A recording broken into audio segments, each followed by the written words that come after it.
வணக்கம். ஆகாசவாணி.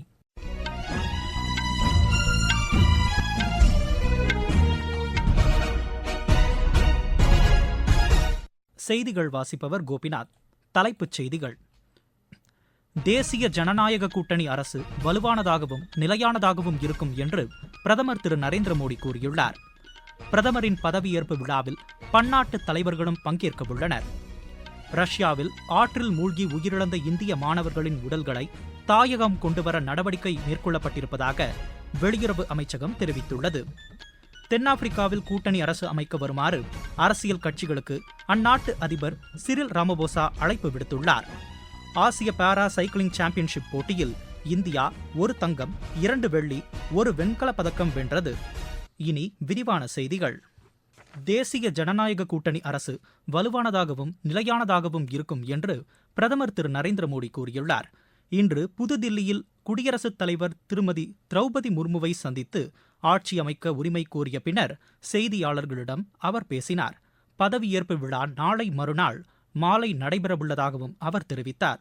கடந்த 10 ஆண்டுகளாக மக்களின் நலனுக்காக தேசிய ஜனநாயக கூட்டணி அரசு ஆற்றிய பணி தொடரும் என்றும் அவர் குறிப்பிட்டார். தமது ஆட்சிக் காலத்தில் ஒவ்வொரு துறையிலும் மாற்றம் கொண்டுவரப்பட்டதையும் அவர் சுட்டிக்காட்டினார். 25 கோடி மக்கள் வறுமையின் பிடியிலிருந்து மீட்கப்பட்டது ஒவ்வொரு இந்தியருக்கும் பெருமை அளிக்கக்கூடியது என்றும் அவர் தெரிவித்தார். முன்னதாக புதுதில்லியில் இன்று காலை நடைபெற்ற தேசிய ஜனநாயக கூட்டணியின் நாடாளுமன்ற உறுப்பினர்கள் கூட்டத்தில் நாடாளுமன்ற குழு தலைவராக பிரதமர் திரு நரேந்திர மோடி ஒருமனதாக தேர்ந்தெடுக்கப்பட்டார். திரு நரேந்திர மோடியின் பெயரை பாதுகாப்புத்துறை அமைச்சர் திரு ராஜ்நாத் சிங் முன்மொழிந்தார். இதனை மத்திய அமைச்சர்கள் திரு அமித்ஷா, பிஜேபி தலைவர் திரு ஜே.பி. நட்டா ஆகியோர் வழிமொழிந்தனர். இதில் பேசிய மத்திய அமைச்சர் திரு பிரல்ஹாத் ஜோஷி, நாளை மறுநாள் மாலை 6 மணிக்கு பதவியேற்பு விழா நடைபெறும் என்றும் தெரிவித்தார். திரு நரேந்திர மோடிக்கும் அமைச்சர்களுக்கும் குடியரசுத் தலைவர் திருமதி திரௌபதி முர்மு பதவி பிரமாணம் செய்து வைக்க இருப்பதாகவும் அவர் கூறினார். இந்த கூட்டத்தில் திரு சந்திரபாபு நாயுடு, திரு நிதிஷ்குமார், திரு ஏக்நாத் ஷிண்டே, திரு சிராக் பாஸ்வான் உள்ளிட்ட தேசிய ஜனநாயக கூட்டணி கட்சிகளின் தலைவர்கள் பங்கேற்றனர். கூட்டத்தில் பேசிய திரு சந்திரபாபு நாயுடு, கடந்த 10 ஆண்டுகளில் பிரதமர் திரு நரேந்திர மோடி நாட்டின் வளர்ச்சிக்கான பல்வேறு நடவடிக்கைகளை மேற்கொண்டிருப்பதாக பாராட்டு தெரிவித்தார். இதேபோல் திரு நிதிஷ்குமாரும் நாட்டின் வளர்ச்சியை பாராட்டியதுடன் எதிர்வரும் காலத்தில் பிரதமரின் வளர்ச்சிப் பணிகள் தொடரும் என்றும் அதற்கு அனைவரும் ஒன்றிணைந்து செயல்படுவோம் என்றும் அவர் குறிப்பிட்டார்.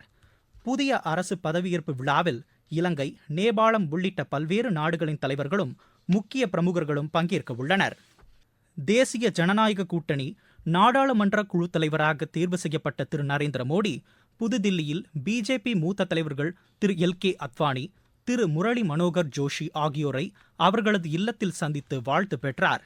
இதன் பின்னர் முன்னாள் குடியரசுத் தலைவர் திரு ராம்நாத் கோவிந்தையும் பிரதமர் சந்தித்தார். பிஜேபி நாடாளுமன்ற கட்சித் தலைவராக தேர்வு செய்யப்பட்டுள்ள திரு நரேந்திர மோடிக்கு சிக்கிம் கிராந்திகாரி மோர்ச்சா ஆதரவு தெரிவித்துள்ளது.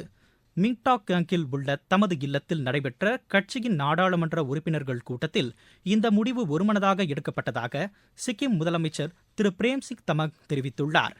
சிக்கிம் மாநிலத்தில் புதிய அரசு பதவியேற்பு விழாவில் வரும் 10ஆம் தேதி பால்ஜோர் மைதானத்தில் நடைபெறும் என்றும் அவர் கூறினார். ரஷ்யாவில் ஆற்றில் மூழ்கி உயிரிழந்த இந்திய மாணவர்களின் உடல்களை தாயகம் கொண்டுவர உரிய நடவடிக்கைகள் எடுக்கப்பட்டிருப்பதாக வெளியுறவு அமைச்சகம் தெரிவித்துள்ளது. ரஷ்யாவின் வெலிக்கி நவ்கோரோடில் உள்ள பல்கலைக்கழகம் ஒன்றில் பயின்ற இந்திய மாணவர்கள் 4 பேர் அங்குள்ள வோல்கோவ் ஆற்றில் மூழ்கி உயிரிழந்தனர். மற்றொரு மாணவர் மீட்கப்பட்டு அங்குள்ள மருத்துவமனையில் சிகிச்சை பெற்று வருகிறார். இந்நிலையில் வெளியுறவு அமைச்சகம் வெளியிட்டுள்ள அறிக்கையில் செயின்ட் பீட்டர்ஸ்பர்கில் உள்ள இந்திய தூதரகத்துடன் தொடர்பு கொண்டு மாணவர்களின் உடல்களை கொண்டுவர நடவடிக்கை எடுக்கப்பட்டுள்ளதாக தெரிவிக்கப்பட்டுள்ளது. மகாராஷ்டிரா மாநிலத்தைச் சேர்ந்த அந்த மாணவர்களின் குடும்பங்களுக்கு வெளியுறவு அமைச்சகம் சார்பில் இரங்கல் தெரிவிக்கப்பட்டிருப்பதாகவும் அதில் கூறப்பட்டுள்ளது. நீங்கள் கேட்டுக்கொண்டிருப்பது ஆகாசவாணியின் செய்தி அறிக்கை. இளநிலை மருத்துவ படிப்புகளில் மாணவர்கள் சேர்க்கைக்கான நீட் நுழைவுத் தேர்வு முறைகேடு புகார்கள் குறித்து உயர்நிலை விசாரணைக்கு உத்தரவிட வேண்டும் என்று காங்கிரஸ் தலைவர் திரு மல்லிகார்ஜுன கார்கே வலியுறுத்தியுள்ளார். சமூக வலைதளத்தில் இக்கோரிக்கையை விடுத்துள்ள அவர், உச்சநீதிமன்றத்தின் கண்காணிப்பின் கீழ் இந்த விசாரணை மேற்கொள்ளப்பட வேண்டும் என்று கேட்டுக்கொண்டுள்ளார். சமீபத்திய நீட் தேர்வு முடிவுகள் தொடர்பாக வெளிவரும் செய்திகள் அந்த தேர்வுக்கு எதிரான திமுகவின் கொள்கை நியாயமானது என்பதை உறுதிப்படுத்துவதாக அக்கட்சியின் தலைவரும் முதலமைச்சருமான திரு மு க ஸ்டாலின் சமூக வலைதளத்தில் தெரிவித்துள்ளார். அஇஅதிமுக மற்றும் பாமக கட்சிகளும் இப்பிரச்சனையை சுட்டிக்காட்டி நீட் தேர்வை ரத்து செய்ய வேண்டும் என்றும் கோரியுள்ளனர். கர்நாடக மாநில சட்டப்பேரவை தேர்தலின் போது முந்தைய பிஜேபி அரசு குறித்து கருத்து தெரிவித்ததற்காக தொடரப்பட்ட வழக்கில் காங்கிரஸ் மூத்த தலைவர் திரு ராகுல் காந்திக்கு பெங்களூரு நீதிமன்றம் நிபந்தனை ஜாமீன் வழங்கியுள்ளது. பிஜேபியை சேர்ந்த திரு கேசவ பிரசாத் என்பவர் திரு ராகுல் காந்திக்கு எதிராக வழக்கு தொடர்ந்திருந்தார். இதே வழக்கில் கர்நாடக முதலமைச்சர் திரு சித்தராமையா, துணை முதலமைச்சர் திரு டி.கே. சிவக்குமார் ஆகியோருக்கும் ஜாமீன் வழங்கியுள்ள நீதிமன்றம் விசாரணையை வரும் 30ஆம் தேதிக்கு ஒத்திவைத்தது. 18வது மும்பை சர்வதேச திரைப்பட விழா வரும் 15ஆம் தேதி முதல் 21ஆம் தேதி வரை நடைபெறவுள்ளது. புதுதில்லியில் செய்தியாளர்களிடம் பேசிய தகவல் ஒலிபரப்புத்துறை செயலாளர் திரு சஞ்சய் ஜஜு, இந்த விழாவை ஒட்டி தில்லி, சென்னை, புனே மற்றும் கொல்கத்தாவில் திரைப்படங்கள் திரையிடப்பட உள்ளதாக கூறினார். ஆஸ்கர் உள்ளிட்ட சர்வதேச விருதுகளை வென்றுள்ள திரைப்படங்கள் உட்பட 59 நாடுகளின் 314 திரைப்படங்கள் இந்த விழாவில் திரையிடப்பட இருப்பதாகவும் திரு சஞ்சய் ஜஜு குறிப்பிட்டார். தென்னாப்பிரிக்காவில் நடைபெற்று முடிந்த தேர்தலில் ஆப்பிரிக்க தேசிய காங்கிரஸ் கட்சி பெரும்பான்மை பெறாத நிலையில் அங்கு தேசிய அளவில் கூட்டணி அரசை அமைக்க அந்நாட்டு அதிபர் சிரில் ரமபோசா அழைப்பு விடுத்துள்ளார். தேசிய அளவில் ஒற்றுமையை கருத்தில் கொண்டும் வாக்காளர்களின் நலன் கருதியும் கூட்டணி அரசு அமைக்க முன்வருமாறு அரசியல் கட்சிகளை அவர் கேட்டுக் கொண்டுள்ளார். கடந்த மாதம் 29ஆம் தேதி நடைபெற்ற அதிபர் தேர்தலில் நெல்சன் மண்டேலா உருவாக்கிய ஆப்பிரிக்க தேசிய காங்கிரஸ் கட்சி மொத்தம் உள்ள 400 இடங்களில் 159 இடங்களில் மட்டுமே வெற்றி பெற்றுள்ளது. கடந்த 30 ஆண்டுகளில் இல்லாத வகையில் முதல் முறையாக அறுதி பெரும்பான்மையை அக்கட்சி பெறவில்லை. இதையடுத்து தேர்தலில் வெற்றி பெற்றுள்ள மற்ற கட்சிகளுடன் இணைந்து புதிய அரசை அமைக்க சிரில் ரமபோசா முடிவு செய்துள்ளார்.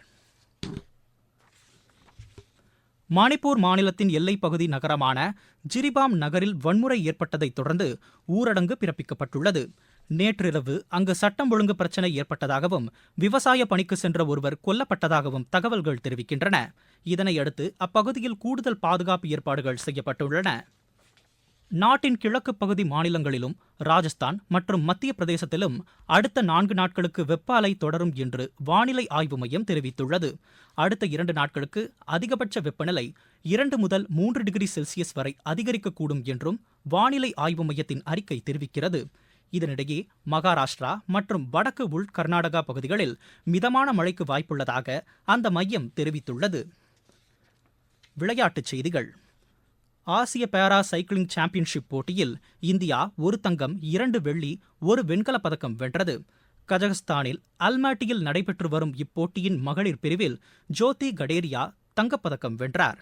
ஆடவர் பிரிவுகளில் அர்ஷத் சைக், பிரசாந்த் ஆர்கல் ஆகியோர் வெள்ளிப் பதக்கத்தையும் யோகேஷ் அகிரே வெண்கலப் பதக்கத்தையும் வென்றுள்ளார். உலகக்கோப்பை துப்பாக்கிச் சுடும் போட்டியில் இந்தியாவின் சிஃப்ட் கவுர் சாம்ரா வெண்கலப் பதக்கம் வென்றார். ஜெர்மனியின் முனிச்சில் நடைபெற்று வரும் இப்போட்டியின் மகளிர் 50 மீட்டர் பிரிவில் அவர் இப்பதக்கத்தை கைப்பற்றினார். இப்போட்டியில் இந்தியா இதுவரை 1 தங்கம், 1 வெண்கலப் பதக்கம் வென்று பதக்கப் பட்டியலில் 3வது இடத்தில் உள்ளது. ஆசிய கோப்பை வில்வித்தை போட்டியில் இந்தியா 2 வெள்ளி, 2 வெண்கலப் பதக்கங்களை வென்றது. தென்கொரியாவின் சுவோனில் நடைபெற்று வரும் இப்போட்டியின் மகளிர் மற்றும் கலப்பு குழு பிரிவில் இந்தியா வெண்கலப் பதக்கம் வென்றது. மற்றொரு ஆடவர் குழு பிரிவிலும் இந்தியாவிற்கு வெண்கலப் பதக்கம் கிடைத்தது.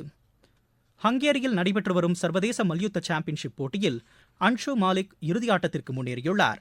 மகளிர் 57 கிலோ இடைப்பிரிவு அரையிறுதி ஆட்டத்தில் அவர் சீனாவின் ஜாங் யூயை வென்றார். 53 கிலோ இடைப்பிரிவில் ஆன்டி பங்கலும் இறுதியாட்டத்திற்கு தகுதி பெற்றுள்ளனர். உலக ஜூனியர் செஸ் போட்டியின் 5வது சுற்று முடிவில் இந்தியாவின் அபிமன்யு 3 புள்ளிகளை பெற்றுள்ளார். சிங்கப்பூர் கோல்ஃப் சாம்பியன் போட்டியில் இந்தியாவின் கார்த்திக் சிங் பட்டம் வென்றார். மீண்டும் தலைப்புச் செய்திகள்.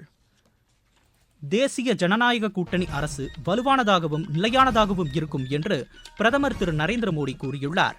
பிரதமரின் பதவியேற்பு விழாவில் பன்னாட்டு தலைவர்களும் பங்கேற்க உள்ளனர். ரஷ்யாவில் ஆற்றில் மூழ்கி உயிரிழந்த இந்திய மாணவர்களின் உடல்களை தாயகம் கொண்டு வர நடவடிக்கைகள் மேற்கொள்ளப்பட்டிருப்பதாக வெளியுறவு அமைச்சகம் தெரிவித்துள்ளது. தென்னாப்பிரிக்காவில் கூட்டணி அரசு அமைக்க வருமாறு அரசியல் கட்சிகளுக்கு அந்நாட்டு அதிபர் சிரில் ராமபோசா அழைப்பு விடுத்துள்ளார். ஆசிய பாரா சைக்கிளிங் சாம்பியன்ஷிப் போட்டியில் இந்தியா 1 தங்கம், 2 வெள்ளி, 1 வெண்கலப் பதக்கம் வென்றது. இத்துடன் செய்தி அறிக்கை நிறைவு பெற்றது.